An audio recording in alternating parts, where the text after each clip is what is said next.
He came in early, left late. Nobody thanked him. Nobody remembered his name. Until one rainy lunch break, he stopped in the middle of the street and lifted a broken bicycle. The next morning, 7 black SUVs lined up in front of the boss's house. The switch on the wall clicked with a soft snap. Cold, fluorescent light spilled over the concrete floor of the garage, flickering once before settling. Illy stepped in quietly, shutting the door behind him. His breath hung in the air like steam.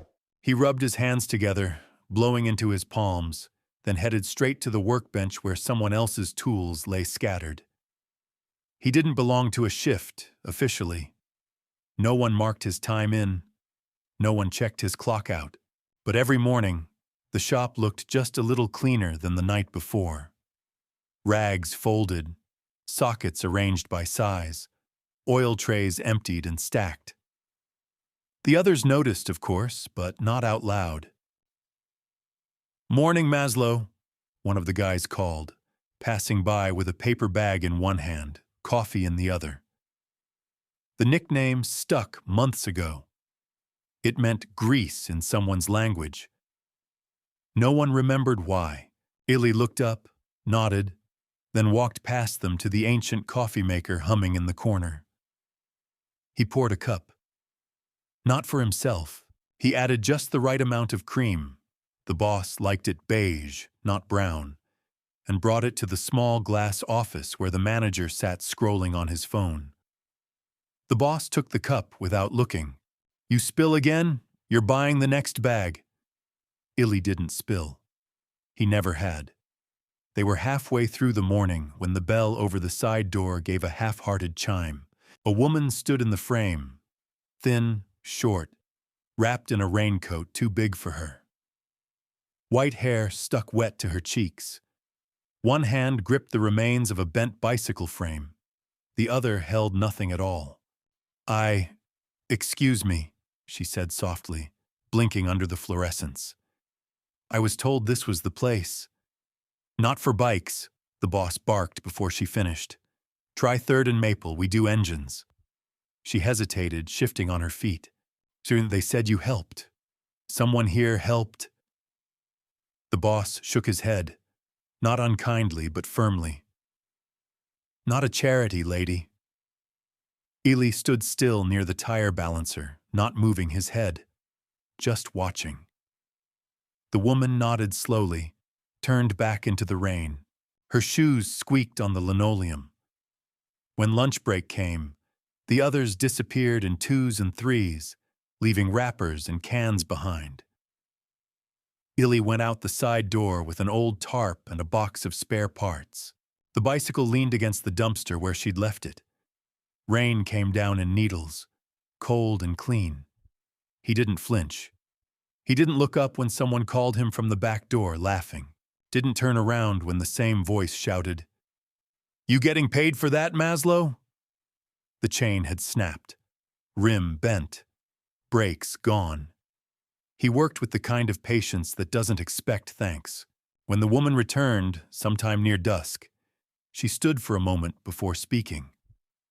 Her eyes traced the frame, the polished gears, then up to him. "You didn't have to." He wiped his hands on a rag, shook his head. "Just needed oil, that's all." She smiled, small, real, and reached into her pocket, pulling out a wrinkled $10 bill. He stepped back. "No," he said quickly. "But—" He shook his head again, softer this time. Her eyes lingered. For the briefest moment, she looked at him the way no one in that shop ever did, as if he were something whole. She left with the bike, carefully pushing it down the wet sidewalk. Later, from the other side of the garage wall, Illy heard muffled voices. Someone laughed. "Guy's nuts. Fixing bikes for free in the damn rain." Another voice chimed in. The boss this time, low and certain. "Wants to get fired? Fine. He's asking for it." No one laughed then. The rain had stopped when Eiley walked home. The street lamps buzzed. Puddles mirrored tired storefronts. On one wall, faded red spray paint read, "No one will hear you." He passed it every night. He always looked. His apartment was 2 stories up, the stairs metal and loud. He peeled off his gloves slowly once inside. On his wrist, under a layer of oil, sat a frayed cloth bracelet. The kind kids make with yarn and time. The initials MS, barely legible anymore. The silence in his apartment wasn't heavy, just full, like a room that's forgotten how to echo. The phone rang at the shop that evening. The boss picked up with one hand, chewing with the other. "Yes?" A pause. "No, he's not available. In fact, he's no longer with us. You can donate your thank you to someone else." Click. He didn't call Illy, didn't mention it the next morning. Just posted a new schedule with a name missing from the bottom. When Illy arrived, still early, the lock on the garage door was changed. The lights were off. His breath fogged the glass as he peered in. The boss stood inside, arms folded, watching him like a stray dog at the fence. "You forgot who you are," he said. Illy didn't reply. Just stood there, tool bag hanging from one shoulder. The cold found its way through his jacket and settled in his ribs. Inside, someone turned the lights on. A few heads looked up, then down again. He waited. 5 seconds. 10. No one came to the door. The sky brightened behind him, but the shop stayed dark through the windows. He turned after a while and walked away, slowly, as if the weight of something invisible had finally shifted in his spine. The keys in his hand were cold, his fingers wrapped tight around them. Something in him, small, quiet, but real, stirred, and did not go back to sleep. The kitchen smelled faintly of metal and canned beans. Illy sat hunched at the table, eating straight from the tin with a plastic fork. The heater rattled in the corner, working harder than it needed to. Every few minutes, he'd glance at the bracelet on his wrist. He never touched it, not unless someone asked a question he didn't want to answer. From the window, just above the crooked blinds, someone watched him. A girl, maybe 12, maybe a tough 11. Eyes sharp, arms folded on the ledge of the fire escape outside. Her hoodie had paint on the sleeves. Her sneakers were scuffed to hell, but she watched him like she was watching a man trying to disappear. When he finally noticed, she didn't look away. "You really fixed a bike in the rain?" she asked through the glass. He raised his eyes slowly, nodded once. "That's dumb," she said. Then, after a beat, "But kinda cool." She was gone before he could answer. That afternoon, a knock came from the basement door behind the building. Eiley opened it and found the same girl, holding a rusted scooter with one wheel and half a handlebar. "You fix stuff, right?" she asked. "It's not for me. It's for my cousin. He's sick or whatever." She didn't look him in the eye when she said it. Eiley took the scooter. Didn't smile, not really. But something in his shoulders let go. The next day, there was a second knock. Then a third. Kids with broken headphones, toy trucks missing wheels, a toaster that someone swore used to play music when it popped. Eiley never asked questions, just nodded, took the items, closed the door gently, and went to work. The girl, Sarah, he heard her name from one of the boys, started showing up more often, sitting on the steps while he worked. She never talked much, just watched, sometimes held a flashlight, sometimes passed him screws without being asked. One morning, she came in holding a phone. I posted your stuff, she said, thrusting it at him. The screen showed a blurry photo of his hands mid-repair. The caption read, "Our mechanic is a wizard." He blinked. People liked it, she added. Like, a lot. You're kind of famous. He stared at the screen, expression unreadable. His fingers tightened around a screwdriver, then let go. That night, the first voice came online. "Isn't that the guy from Jenkins Auto?" the comment read. "Fired for stealing. Don't trust him." More followed. "Freeloader. Trying to get pity points. Fake." Ely didn't reply. He never even looked directly at the posts. Just pushed the scooter a little closer to finished and unplugged the lamp. Sarah didn't bring it up, but her smile was tighter the next day. The rain returned. Cold, stinging, needle-thin. Ely didn't seem to mind. He heard the knock before he saw the figure. The old woman again, standing under a soaked umbrella, arms wrapped around a cardboard box. She looked smaller than before, but her eyes were steadier. "These are my late husband's tools," she said. "Spare parts, leftovers. Thought they might go to use." Ely opened the box. Fuses, wires, screws sorted in old pill bottles, a whole bag of chain links. He couldn't speak, just held the box to his chest, nodding once. That was enough. She reached out, touched his wrist. Her fingers paused on the bracelet, but she didn't ask. Then she left.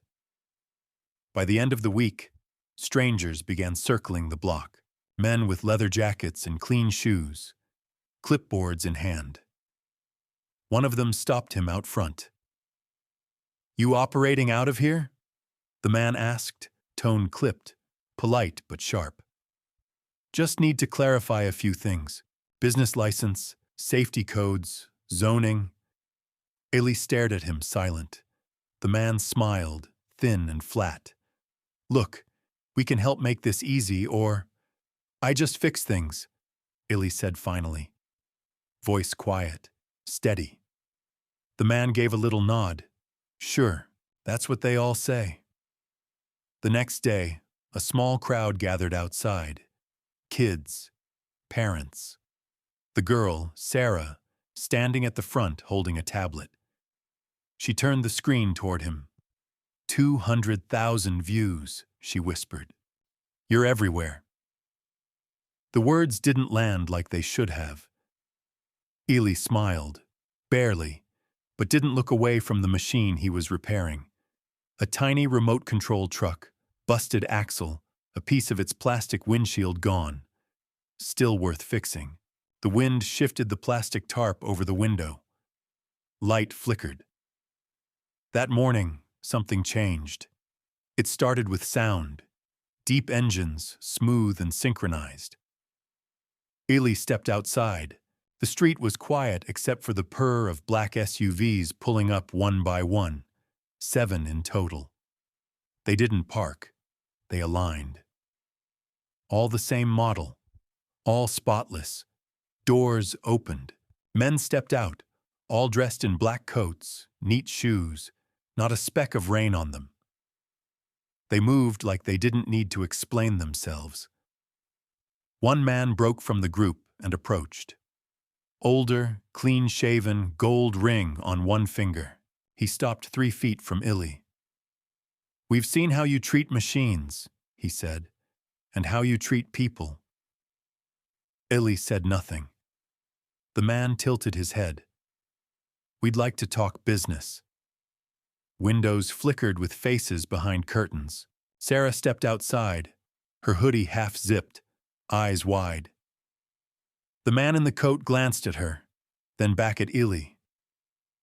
"We want you," he said. "Exactly as you are." Ely's face didn't move, but something behind his eyes shifted. A long-held door creaked, and for a moment, the whole block held its breath. The room was too quiet for its size. A folding chair creaked under Illy as he sat across from the man in the dark coat. Between them, a briefcase lay unopened on a plastic table covered in oil smudges and chipped paint. Behind Illy, a fuse box hummed softly. He didn't move to speak. Neither did the man. Finally, the man opened the case with a slow, deliberate snap. Inside, papers, a sleek tablet, a silver pen. Numbers that didn't make sense on a page.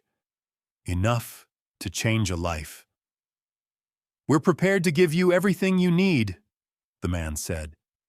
"Tools, a show, full production support. You'd have your own name, your own team. Just say yes." Illy glanced down, then around the room. Cracked walls, duct tape on the corner of the light switch, the sound of rain still dripping somewhere near the boiler. He looked at the girl by the doorway. Sarah stood with her arms crossed, jaw set, as if daring the world to say no to her for once. Illy turned back to the man, voice steady, low. "Sarah stays," he said. "And the shop stays. Here, free." The man blinked. "That's unorthodox." Illy said nothing. After a moment, the man sighed through his nose. A reluctant smile curved up. "All right," he said. "We'll make it work." The next day, the shop was different. Word had gotten out. Reporters didn't come, not yet. But neighbors did. Children with toy robots, teenagers with bikes, mothers with broken vacuums, and former co-workers. The first one laughed when he saw the cameras being tested, the boxes of new tools being unpacked. "Oh, look at this guy," he chuckled. "Maslow with a spotlight? What's next? A book deal?" No one answered. The second one didn't laugh, just stood near the curb, watching, his hands shoved deep into his pockets. When Illy finally looked up, the man nodded once and left. Later that afternoon, Illy walked the same route home. Same sidewalk cracks, same graffiti on the red brick wall. But he didn't pass it. He stopped, pulled a paint roller from a bucket, and painted over the words, "No one will hear you." Then, after a pause, he bent down, took a smaller brush. Over the white in slow, careful strokes, he wrote, "If you listen, by the time the sun dipped behind the rooftops, the wall looked new." The next morning, the garage opened again. Not polished, not glossy, but open. Inside, Sarah moved through the space like she'd always belonged, telling kids where to put their parts, tagging things with labels, taking pictures. Illy worked behind her, focused, calm, one machine at a time. A woman arrived just before noon, older, shoulders curled inwards. A silence clung to her like a coat. She sat beside him on the low bench. Didn't speak. Illy didn't look, but his breathing changed. Her hand reached out slowly and found his. Held it. They sat like that while the room carried on around them. The hammering, the laughter, the chatter of children, and neither said a word. Later, the man from the SUVs returned, this time alone. He didn't bring contracts. He placed a worn leather tool roll on the counter and unwrapped it. Inside, a full set of hand-forged wrenches. On one, engraved letters, sharp and deliberate. "You fixed more than machines." Illy stared at it. No nod, no words. Just placed the tool gently beside his own and kept working. Toward evening, a shadow fell across the open door. A man from the old shop, not the boss, but one of the quieter ones, stepped in awkwardly, holding a small child's bike. He didn't speak. Illy didn't ask. He simply pointed to the wall where the tools were lined up. The man hesitated, then took one. There was no smile, but he stayed. The morning after, the day began like the others. Illy unlocked the door as the first pink streaks of sunlight cut through the sky. The bell above the door jingled softly, but this time, people were already waiting. Kids on the curb, parents with thermoses of coffee, neighbors holding lawn chairs. One woman handed him a hot cup with a napkin wrapped around it. He nodded, blinking once. Sarah stood beside him, clipboard in hand, grinning in her crooked way. He stepped out onto the wooden porch and looked at the street. So much the same, so much not. A breeze caught the edge of his coat. He took a breath, slow and quiet. Then said softly, almost to himself, "I just did what I couldn't not do."